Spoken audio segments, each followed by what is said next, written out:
GB যে দাবিগুলো করেছেন খুব জুসি দাবি। মাননীয় স্পিকার, কয়েক মাস আগে আপনি যেমন সুপ্রিম কোর্টে ছিলেন, আমরাও ছিলাম সুপ্রিম কোর্টে।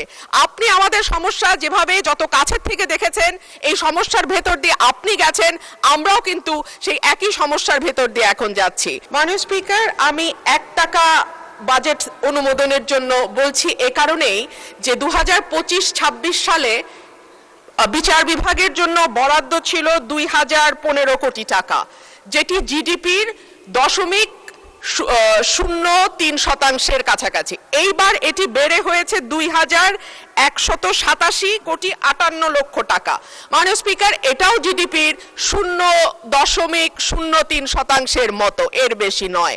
অথচ আমরা যদি বিটিভির মতন একটা একেবারে কি বলবো, যে খাত থেকে কোনো লাভ হয় না এরকম একটি খাতের বরাদ্দের দিকে তাকাই, সেটাও দেখব বিচার বিভাগের বরাদ্দের চেয়ে কয়েক গুণ বেশি। মাননীয় স্পিকার, আমরা যদি আইনের শাসনের কথা বলি, ন্যায় বিচারের কথা বলি, সকলের জন্য সমান অধিকারের কথা বলি, সেটা একটা সুষ্ঠু বিচার বিভাগ না থাকলে সম্ভব হবে না। এখন পর্যন্ত পেন্ডিং মামলার সংখ্যা 50 লক্ষের উপরে, অর্থাৎ মামলা জট একটি বড় সমস্যা। বেঞ্চ এবং বারের অধিকার যদি আমরা রক্ষা করতে না পারি, আমরা দেশে আইনের শাসন কখনোই প্রতিষ্ঠা করতে পারবো না। মাননীয় স্পিকার, কয়েক মাস আগে আপনি যেমন সুপ্রিম কোর্টে ছিলেন, আমরাও ছিলাম সুপ্রিম কোর্টে। আপনি আমাদের সমস্যা যেভাবে যত কাছের থেকে দেখেছেন, এই সমস্যার ভেতর দিয়ে আপনি গেছেন, আমরাও কিন্তু সেই একই সমস্যার ভেতর দিয়ে এখন যাচ্ছি। মাননীয় স্পিকার, আমাদের বারের যেই দাবিটা, যার পক্ষ থেকে আজকে আমি এখানে কথা বলছি মাননীয় স্পিকার, সেখানে বলা হচ্ছে যে আমাদের প্রতি বছর যেই ফিটা আমরা পরিশোধ করি, সেটা মৃত্যুর আগ পর্যন্ত লয়াররা সেই ফিটা আর তুলতে পারে না। কিন্তু দেখা যায় বহু লয়ার শেষ জীবনে অসুস্থ হয়ে গেছেন, প্র্যাকটিস করতে পারছেন না, আদালতে যেতে পারছেন না, কিন্তু তাদের মানবেতর জীবন যাপন করতে হচ্ছে। একই ধরনের কথা শিক্ষানবিশ আইনজীবীদের ক্ষেত্রেও প্রযোজ্য। মাসে 2000-5000 টাকা তাদেরকে সিনিয়ররা দেন, কখনো দেন না। তাদের সকলের জন্য মাননীয় অসংখ্য ধন্যবাদ মাননীয় সদস্য, মাননীয় আইন বিচার ও সংসদ বিষয়ক মন্ত্রী জনাব আসাদুজ্জামান, ধন্যবাদ আপনাকে।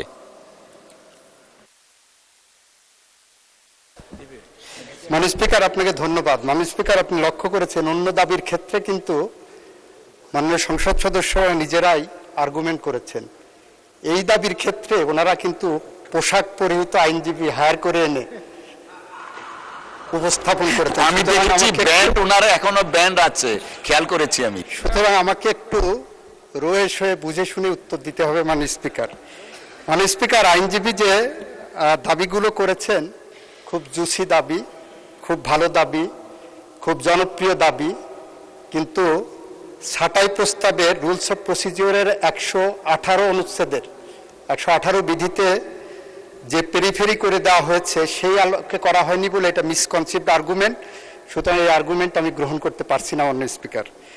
মাননীয় স্পিকার, মাননীয় বিরোধী দলের সংসদ সদস্যদের মধ্য থেকে 2 ধরনের দাবি এসেছে। একজন সদস্য যিনি নীলফামারী থেকে নির্বাচিত, উনি বলেছেন এই বরাদ্দ অনেক বেশি হয়ে গেছে, সুতরাং সেই কারণে 1 টাকায় কমানো হোক। আর একজন সদস্য মিস্টার নজিবুর রহমান বলেছেন এই দাবি অনেক কম হয়ে গেছে, সুতরাং 1 টাকায় কমানো হোক। আমি বাণিজ্য মন্ত্রীর সাথে কণ্ঠে কণ্ঠ মিলিয়ে বলতে পারি, একটা ফু দিয়ে দেন, তাহলে 1 টাকা দিয়ে গোটা আইন বিভাগ চলবে। অথবা বিকল্প হিসেবে বলতে পারি, 1 টাকা দিয়ে যদি আইন বিভাগ চালানোর জন্য বলা হয়, তাহলে যেভাবে চলবে, তাহলে আমার বিচার বিভাগ দরকার নাই, আইন বিভাগ দরকার নাই, এটা একটা পুলিশি রাষ্ট্র হয়ে যাক। তাহলে বিচার বিভাগের তো 1 টাকা দিয়ে চালানো সম্ভব না বর্তমান বাস্তবতায়। সেই প্রেক্ষাপটে মাননীয় স্পিকার, 118 অনুচ্ছেদের 118 বিধির 5টা ডায়াগ্রাম করলে 5টা 118 বিধির ক অনুচ্ছেদে ডায়াগ্রাম করলে 5টা ইনগ্রিডিয়েন্টস পাওয়া যায়। তার একটা হলো আমরা যে কারণে যে নীতিতে এই প্রস্তাবনাটা করেছি, এই প্রস্তাবনাটা ওনারা মানতে চাচ্ছেন, এই নীতিটা ওনারা অনুমোদন করছেন না। দ্বিতীয়টা হলো নোটিশ প্রদানকারীকে সুস্পষ্ট ভাষায় নীতির সকল দিক আলোচনা করতে হবে। তৃতীয়ত হলো নির্দিষ্ট বিষয়ের মধ্যে সীমাবদ্ধ থাকতে হবে। চতুর্থত, পঞ্চমত হলো বিকল্প নীতি অনুসরণের পরামর্শ দিতে পারেন ওনারা। কিন্তু ওনারা 1 টাকায় কমিয়ে 1 টাকা দিয়ে গোটা আইন বিচার বিভাগ কিভাবে চালানো সম্ভব সে ধরনের বিকল্প নীতি আমাদের সামনে উপস্থাপন করেননি মাননীয় স্পিকার।